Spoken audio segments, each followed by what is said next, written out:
Checklist.io.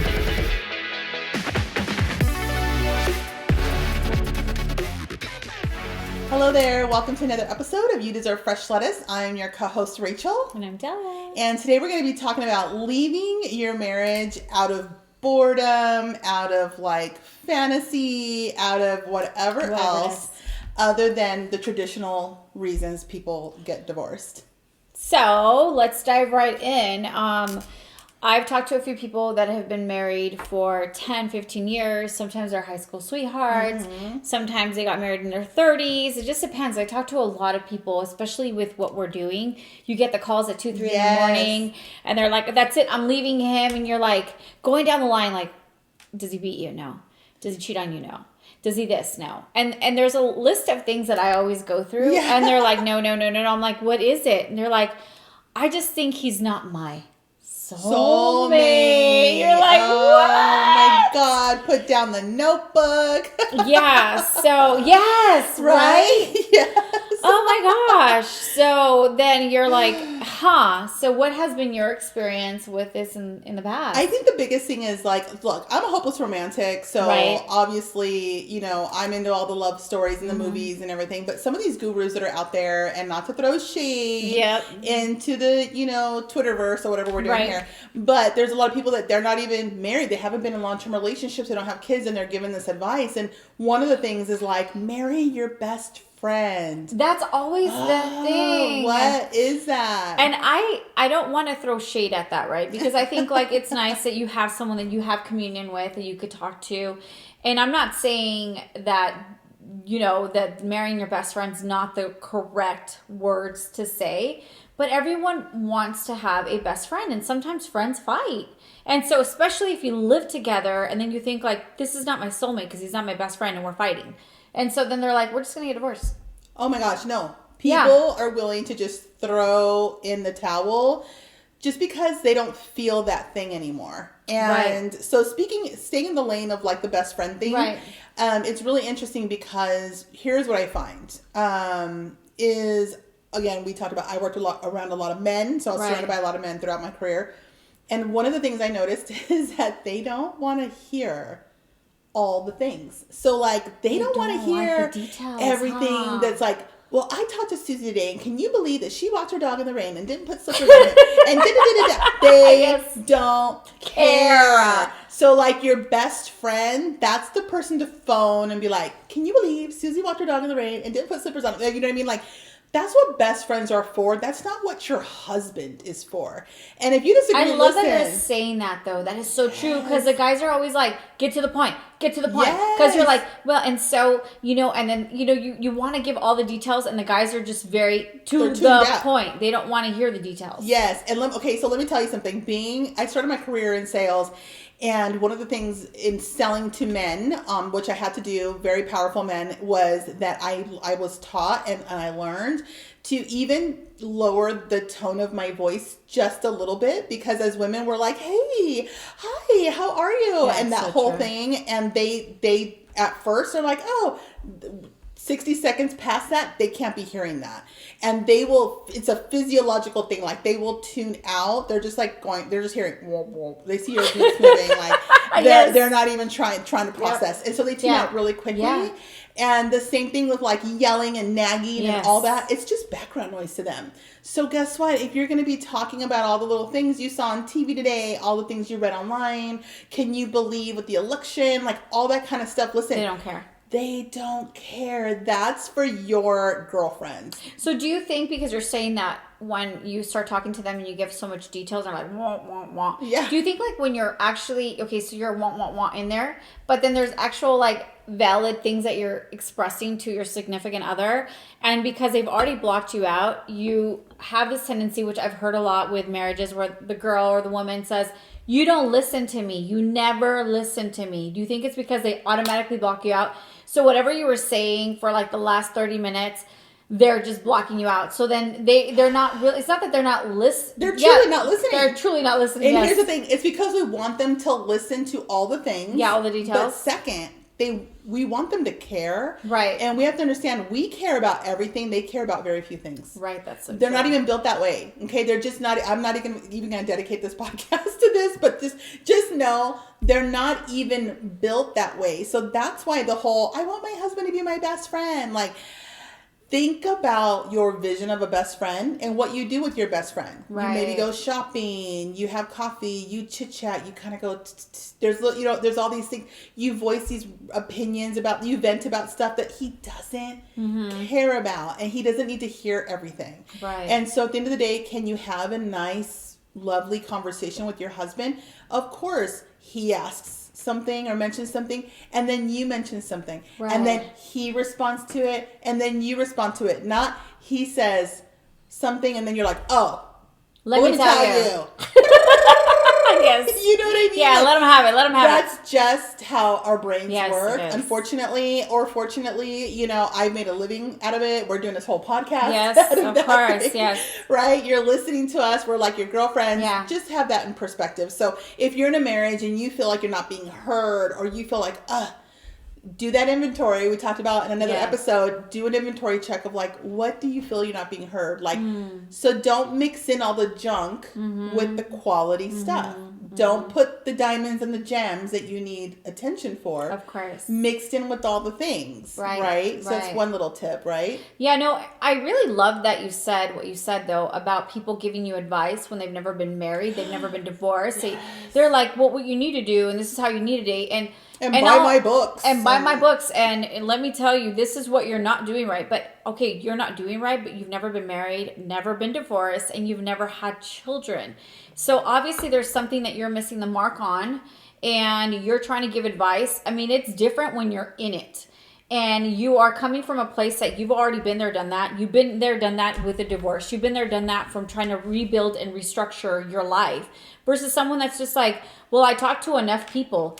Not enough people can give you the experience of the experience. It's like going to Mount Helen or one of those mountains and climbing up, and you're like, listen, you're going to need these boots. And when you climb up, you're going to need this type of rope. Yeah, marriage is Everest, yes, right? Marriage is Everest. And it's like, but you've never, Mount Everest, that's what it was. Yeah. Well, I'm sure there's a Mount Helen. St. Helen is a volcano, I think, right?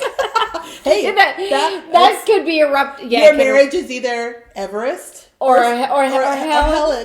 I don't know what's Helen. the worst thing, but you know, when people sit there and try to give you advice, I always want to know, like, where is it coming from, though? Because I always think someone has a little nugget of information, though, we all do. that could help you. But if they've never been through it, how am I going to take that information, read their best-selling book, supposedly, because everyone has a best-selling book, and try to apply that in my life? Like, how? No. So that's the thing, right? I mean, if you're in a marriage and then you watch these movies like The Notebook and all the things that we love to, I mean, Pride and Prejudice, I'm all about it. I can watch it 100 times. Let me tell you that we're in a culture, this generation, I mean, I'm in my 40s, so me too. 20s on up, right? We're in this, I know my mom doesn't feel this way. We're in this era of like the soulmate and the soulmate and the soul. So we have the best friend, right? But then it's like the soulmate. My grandmother wasn't looking for her soulmate. Wait, and I'll take it further. And then what about the twin flame? Like I have I've Googled it. I'm like, what's the difference between a soulmate and a twin flame? And a twin flame, I want to say, is like someone that you've met in your lifetime and lifetime that's and very lifetime similar and to lifetime, you yes, and all this kind of stuff. Yeah, and your soulmate. But you can have so these like they're very new age, by the way. So you have to kind of be careful with the fine line if you're like religious and all these things. But if you're looking at your soulmate or your twin flame, whatever it is you're looking for on a spiritual level and all these things, you didn't think of that before you got married. Number one. Right. Number two, I guarantee you that our grandparents who were married 60 years didn't go into it with that. Yes, of course. Their expectations did not have that there. And third of all, no, marriage is a binding contract. Right. It's an agreement between two people to stay committed to the commitment. It's not even about promising to stay in love forever. I know the vows say, to love you forever or whatever. It's like to be the only one that they love, right? But I can tell you that my grandfather, married 60-something years, after my grandmother passed away, he had said, and I mentioned this in an earlier, really early on episode about the ring, you know, for him it meant, you know, some people say, oh, it's never ending. For him, it meant that the love comes and goes. Okay. And he said, as someone who did love my grandmother and felt the pain, harsh pain of her passing, he made it very clear. How long did he live after she passed? Exactly 1 year, 1 month, and a day. No. See, I've heard a lot about that. So they may have not been going in it as soulmates or twin flames, but they obviously were together. This generation is making stuff out of not very much. Yeah. And because it's a highly marketable thing. People can sell books on it. People can make movies about it. There's a huge market. It's like we didn't know what kale was in the 80s and 90s and early 2000s until a marketing company got a client that grew kale and said, we can make this a priority. That's how almond milk came to be. So you have to really be aware of what you're being sold. And if you're sitting here on this journey to find your soulmate, please be aware that you might just be sold this idea. Because like I'm saying with my grandfather, when you get married, he said he realized at the end when she was already gone.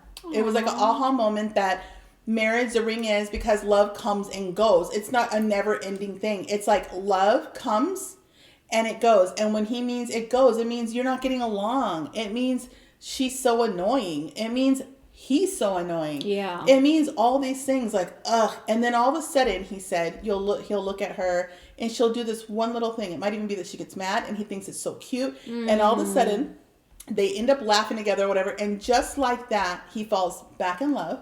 And they're back in again. They're back in. And that could last a year, 2 years, a month, 2 days, whatever it is. And then it goes away with the next BS thing that she does. And that's kind of like the Notebook, right? Because they fight and then this and that. But you have to stay committed to the commitment. And so if you're trying to walk away from your partner who you have kids with, I'm just going to throw that in there. Yeah, if just you don't, in case then, if you don't, Yeah, but if you have kids with him and this person shows up from work every day, he eats the food that you make him. Maybe you don't even feel like making him food and he's okay with it. Yeah. Like, you know, whatever the situation is, he's not beating you. He's not cheating on you. He's not some weird, like, porn addicted child porn. What, you know what I mean? Like, who knows what his vice is? You know what I mean? Like, you don't know. But he doesn't have all these major unfixable things in a way. But you're just over it because you know what? You want something more in life. I think that is a huge... Well, I think it's because we're being easily stimulated by the opposite sex. We've talked about this before. And so you see that, you know, other people are supposedly getting along better. They're going on vacations more. They're doing things that you're not doing.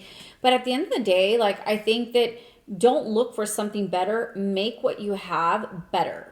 And so I always say, what was it like when you first started dating your significant other? Yeah. You know, the fact that you didn't live together, the fact that you guys weren't in the same household, you have to come back to that sense of newness. Take your spirit, your soul, your body back to a state of the beginning. Yeah. And sometimes, you know, like I always talk about this too. Usually whenever I talk to people, and this is going to be really forward, but it is what it is. Let's be honest. A lot of the times what's indicative of whether or not your marriage is working is the amount of sex that you have. And I know that seems very forward, but it's really true because that is what binds a marriage or relationship. That is what separates a friendship from a relationship in a way, right? Or, you know, friends with benefits is the benefit package. Yeah, men say I love you with their penis. They say I'm sorry with their penis. They say you're beautiful with your penis. They say I'm bored. You want to have fun with their penis. You know what I mean? Yeah. Like it is a communication tool, whether we like it or not. And as women, if we're sitting there going, I don't feel like it, I don't feel like it, I don't feel like it, I mean, like literally there's people that only have this engagement with each other 4 or 5 times a month. And women, there's so many things when you out say there. Only, meaning like that's really a little bit? So I think it's a problem, and let me tell you, I'm talking about in a month. Like there's so many things out there. Because there's people that only have it like once in a year. No, yeah. And so like in the media, there's this whole culture hold on, thing. I'm gonna drink some tequila to that one. We need tequila break. Hold on. Cheers. Those of you listening in your car, hold on. Wait a minute. So what? So 4 to 5 times is actually really good from what I've heard people talk to me about. No. So I'm gonna cancel. Let's do cancel culture. Cancel culture. Okay, let's go back. Let's go back because and this is tough. I never thought we were really gonna be talking about sex on the show. Let's talk about sex, baby. Okay, but here's why. Because at the end of the day, if you are bored in your relationship, if you're this, whatever you're thinking, you're gonna go outside of your marriage to look for. You need to turn your head and look inward. Look at yourself and then look at your marriage through yourself. Like, you need to look inward and then through yourself into your marriage, because guess what? If you do that, you're going to find your little issues that you have that you got to work out. But turn to your husband, and it's not, honey, you don't take me dancing. Honey, you don't buy me flowers. That's not what it is. Right. And you need to ask yourself, what means more, the flowers or the fact that he shows up and he plays with the baby on the floor? You know, there's just some things that you have to learn to create perspective. We talked earlier on the show, and get gratitude. But as far as the sex is concerned, come on. Like, at the end of the day, if you are fighting it out and you're not getting along, or today was a day of just, fix it out in bed. Like, even the Bible says, do not let your anger, like, rest. Do not lay your head to rest in anger. Like, you shouldn't wake up and, don't quote me because I'm saying it all wrong. I'm destroying the verse. But essentially, don't go to bed upset and waking up with the same problem, like the resentment. You need to fix it. I took it as, fix it in bed. Oh, hello. So that's awesome. I love that you did that. But my question to you is, so you think 4 to 5 times a month is pretty normal for a marriage? Because I will tell you right now, not for me, but I'm just saying... No, for the people that I speak to, some of them, like, I remember I had a girlfriend of mine, and her husband would beg her, and he even bought her a car. And she verbatim said, I'm going to trick him into buying me this car, but I'm not going to have sex with him. And I'm like, what do you mean? And I mean, that is the separation. That is what separates, that's the glue part of it, in my opinion. And so obviously the marriage, she divorced him. I mean, it was forthcoming. She didn't want to be with a guy. You know, at the end of the day, there should be attraction in your marriage. Right. And if you're not married yet and you're listening to this and you're talking to a nice guy, but he doesn't really give you all the feels, I urge you to think twice about that situation. Yeah. And I also warn, if you're just physically attracted to somebody, but they're missing the mental stimulation and maybe the ability to provide for you, whatever the other things are. Right. There has to be balance. And when a man gets married, if we go back even 1,000 years or even now, like, ask any man, they have this wife that they marry and they go, she's my wife. And this wife means I'm going to go out and I'm going to provide. Even if she has her own job, I'm going to go out and I'm going to provide. And she's going to make this house a home and she's going to warm my bed. And you have to understand that that's part of the job. Imagine you want to look beautiful, you want to get the compliments, and then you don't want him to show you that he's attracted to you. Like, for me, it was always just a given. It was a given. So not to put like all my business out there, but to me, in my mind, you're in bed together. Yeah. Like, have fun. Like, some people take a shower every day together. Yeah. Like, you know what I mean? Like, you should be enjoying one another. It's part of the fruit of the marriage. But if you're arguing a lot, and, you know, this is where I'm going to be like devil's advocate. So if you're fighting a lot, you're not going to go there with the person. No, I mean, me too. But I know a lot. Well, me too before. Or whatever. I'm not much of a fighter these days. Half the things I'm like, it's not worth fighting. I don't really fight much. But when when I was married, I mean, yeah, that is a way to kind of reconcile things. And then there's times where, you know what, when I've talked to people, only because of the circumstances that I've been in, they'll tell me, yeah, we don't have sex. And that's when I pop in and I say, look, you need to. This is really important. Your marriage, your sex is the glue to your marriage. Yes. And so I do say, though, like, okay, there's a couple things that I need you to do, legit, verbatim. You need to change your sheets. Yeah. And I know that sounds ridiculous. No, but get new, fresh, beautiful sheets, whether they're satin, whether they're whatever.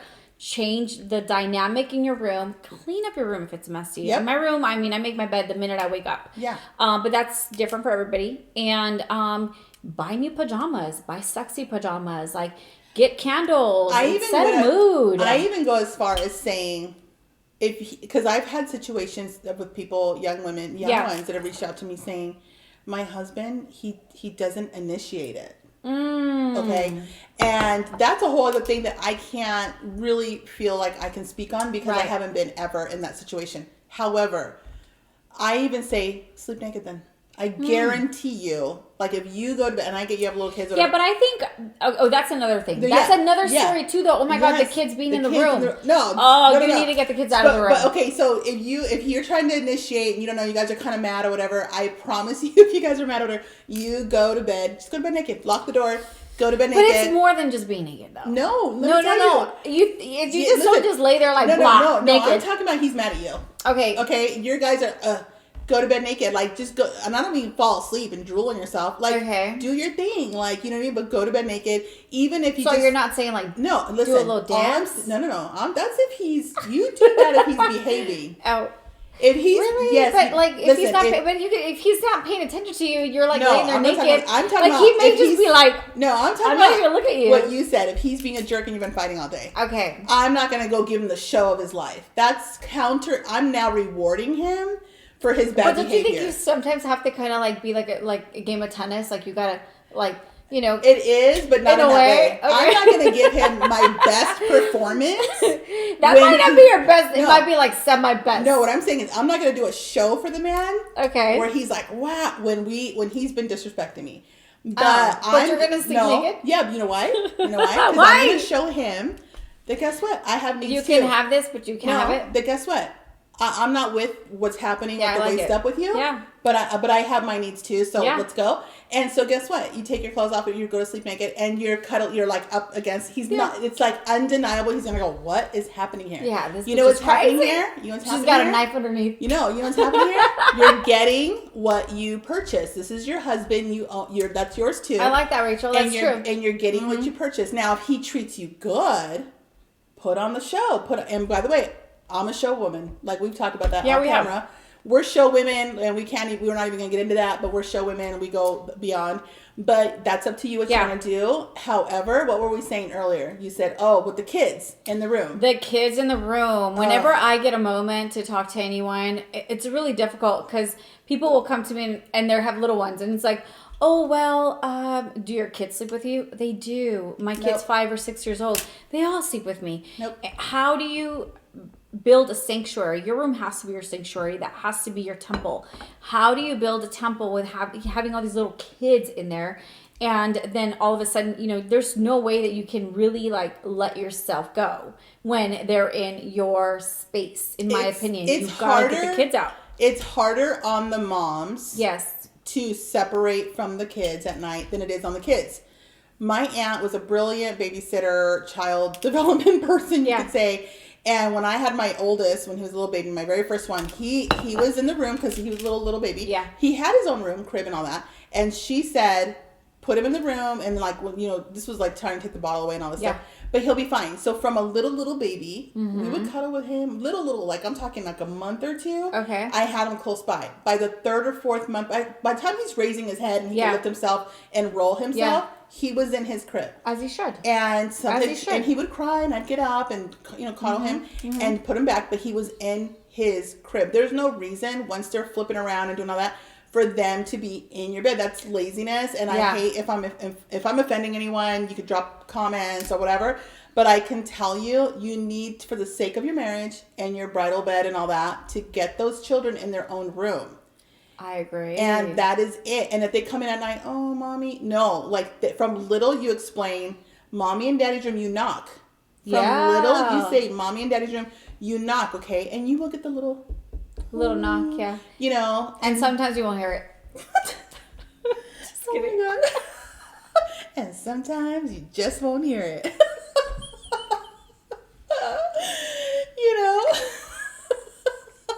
But, you get creative. Oh, if that means tequila time. I've already been drinking too much. Oh my God. Okay, so we film our episodes back to back. So let me tell you something. Tavi Tequila is doing the thing. Okay. So, at the end of the day, you can find your ways. Take a shower together. If you do things from when they're young, right? it just becomes like this normal thing. Mom and dad are taking a shower together. You know, it's time to go to bed. You know, knock on the door. Like, find a way. Okay, if he goes and works somewhere, you know, go meet him for quote unquote lunch. Right. You know, I used to take my husband lunch, you know, air quotes all the time. Air like, quotes. And so you just find a way. But even though you do these things, sometimes that doesn't mean that that's not going to prevent cheating. Yeah, and that's another thing, and we talked about that on another show. Don't misconstrue this as but that's not going to keep him faithful, because this isn't about that. This is about leaving your husband because you're bored. This is about turning in towards your marriage and finding what you need in what you already chose. You made a commitment in front of your family, in front of his family, in this for the sake of your kids. You've made this commitment. If you're religious, you made it before God, and you need to find in what there it is. And you know what I've noticed also is that a lot of the time, you know, because again, I've spoken about this a lot. You know, I get a lot of calls. I have a lot of friends from everywhere, and a lot of the times, I will tell you that you're with your husband and you think he's just not doing it. He's just not good enough. And so here comes this guy that is like, you're so pretty and you smell so good. And we talked about this. Yeah. And so all of a sudden you're getting the attention. So you're getting really stimulated by this person. All of a sudden maybe it goes from going to lunch to a kiss to now you guys are having an affair. Yeah. And you think that everything's going to be so amazing with this person because he is like now your soulmate, and then you come to the conclusion that, you know what, he's probably worse than your husband. Not to mention he's not like your children's father. I'm not, and I always say this, like, if you're in an abusive relationship, then you got to go. But if it's not that, just that you're bored because now you're getting attention from a picture that you posted on Instagram, and everyone's like, wow, you're so gorgeous. If you were my wife, there's nothing I wouldn't do for you. And then you look at your husband, you're like, this guy doesn't care about me. He doesn't even tell me I'm pretty. He doesn't say anything to me.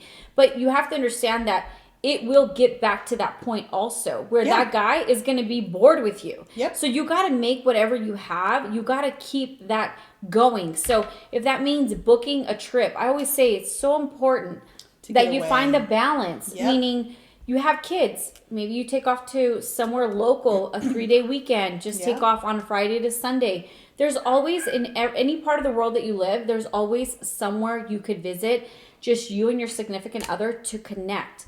And just know that the person that is giving you all these compliments, they're not going to do it forever. No. It gets old. It gets old. There was this horrible thing that I read years and years ago on the cover of a Playboy magazine. Yeah. And it was an article from a Hollywood madam, and it wasn't Heidi Fleiss, but it was this other very successful one. And the headline was, her biggest quote was, she said, show me a beautiful woman and I'll show you a man who's tired of effing her. Plain and simple. Yes. Plain and simple. And I read that and I was like 22 years old, and I went, oh, I mean, and it hit me. And the reason it hit me is because, gosh, I did so much with the fitness and the hair and the makeup and the heels and the this and the that and the lingerie. Like, you know, it's work, right? And so then to realize that you're feeding your husband and feeding your lion and feeding your lion, at the end of the way, you think you send him off with the full belly, but then his eyes are bigger than his mouth, as they say.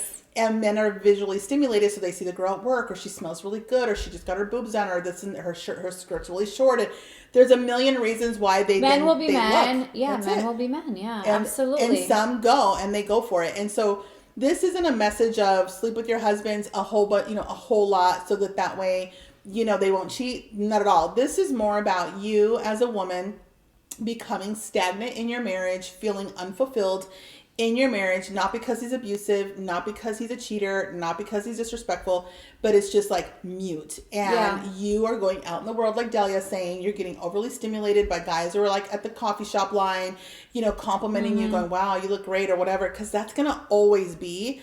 And men love to fish, they love to hunt, even if they're not applying for your husband's job in 90% of the cases. Right. They're not applying to be there for your children. You might have a guy that really goes for your husband's job, and I would highly question him doing that while you're married.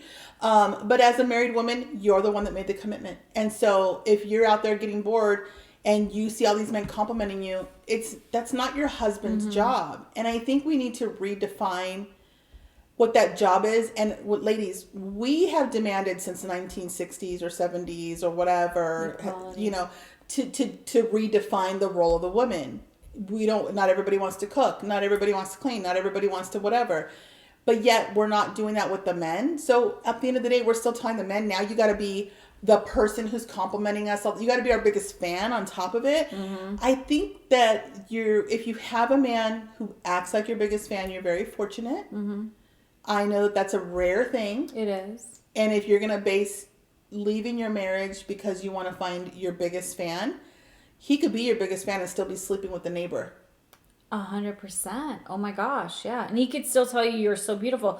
Delia's husband used to give the greatest speeches about his wife. The most amazing speeches. I mean, and my gifts were short of amazing. Oh, I mean, amazing. I got the most amazing gifts for my anniversary. I got a convertible Bentley and whatever, but that didn't stop him from going out and sleeping with freaking whoever and touching whoever and be trying to get on whoever. And anyone, you know, in the exterior, that's why we talked about this at our first episode where they're like, what do people say that you're so lucky? I mean, there wasn't anything that I didn't want that I couldn't have. Yeah. But I didn't have the commitment. I didn't have his commitment. And Nope. so that was more important than anything that anyone could ever buy me because a lifetime is a short time. So what I'm trying to say is don't ever be fooled by the fact that someone is giving you gifts, compliments, and so forth. Or giving your friend all that and you're in your marriage looking out going, oh, I wish I had that. Yeah, You don't know what that is costing her. You don't know what the price tag she's paying for that, what that looks like. So always just kind of look internally and say, how can I make the best out of what I have? What you chose. What you chose, and how can we grow? And that could be in a spiritual level, that could be in a financial level, that could be you having him, you know, go to the gym with you, be a physical level, that could be in a level of like in the bedroom, that could be in family, finances, anything. You name it. I mean, it's just you married a team partner. That is teamwork makes the dream work. Like, how do we make this better? That's it. That's it. And so, you know, like Delia had that amazing situation. And I know people, the onlookers were like, wow, my God, she's so lucky. I mean, everybody. I was in a situation with someone that he had to work really hard for the little bit of money he made. And my career was skyrocketing and it seemed really easy. And that was hard on him to watch because he was working so hard for so little. And I appeared to be working so little for so much. And at the same time, when I would walk into the warehouse where he worked, in his office, because he was a manager there, I mean, he had like this table with glass and there must have been 100 photos of me. And then he had like this frame with like pictures of me everywhere. And every Monday after the weekend, he'd say, oh, my wife, you know, she got us into this one event or this and that. And he had all these amazing stories. So when I would go to his work, they'd say, oh my God, this man adores you. Yeah. And the thing is, the women there were beautiful women that worked at the office in the sales department.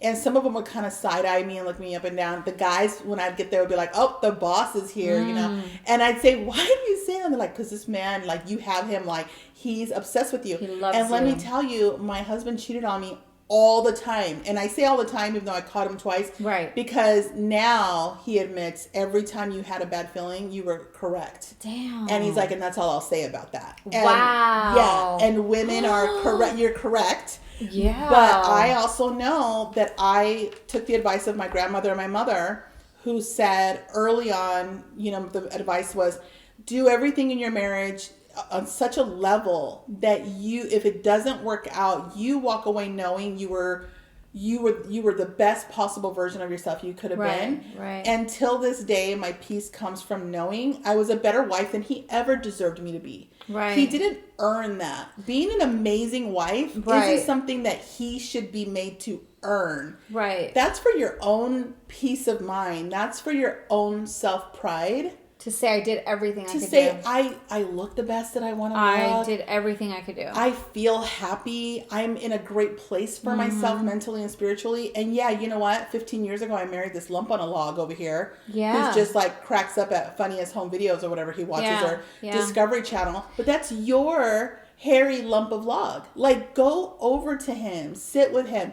Pet the husband. Like, in business, I always tell the women who join my company, we work a lot. And so don't forget to walk the dog and pet the husband. I actually tell the women that. Wow. Because they need that. They do. No, I mean, it's kind of like that reassurance. You always have to tell people that, just remember why you made the decision to marry this person. Know that the person that is giving you all the compliments, that is saying you're so beautiful, that's going to buy you like the bags and the watches and the this and the that, even if you're having an affair on your husband, know that that man will eventually turn out to be the guy that is the lump on the log. They're just if fans. You marry the guy. Because I've heard people that end up with their lovers and they marry them and then they come to the conclusion that it doesn't work. It's just a different version of their husband. Exactly.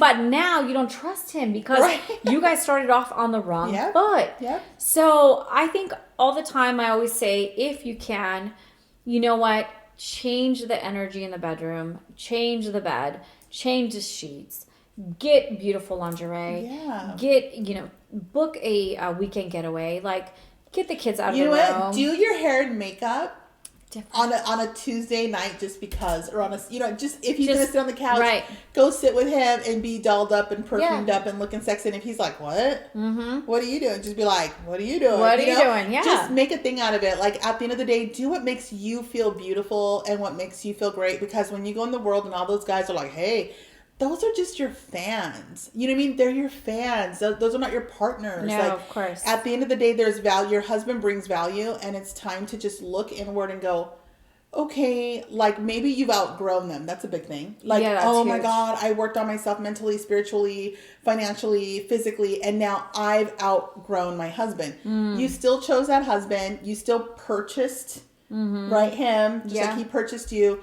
And you made a commitment to the commitment. That's your husband. Right. It's not just about what I always say, like, in my opinion, I think that we as women have so much power. And what I mean by that is that if we can cheer, I think like everyone in life, whether that's friendships, whether that's marriage, whoever it is, you need a cheerleader that cheers you on. Say like, I know you can do it. Yeah. Oh, I'm going to do this and that. Oh, that's stupid. Don't do that. We're going to lose everything. No, you have to be the cheerleader. However, we are built with that intuition.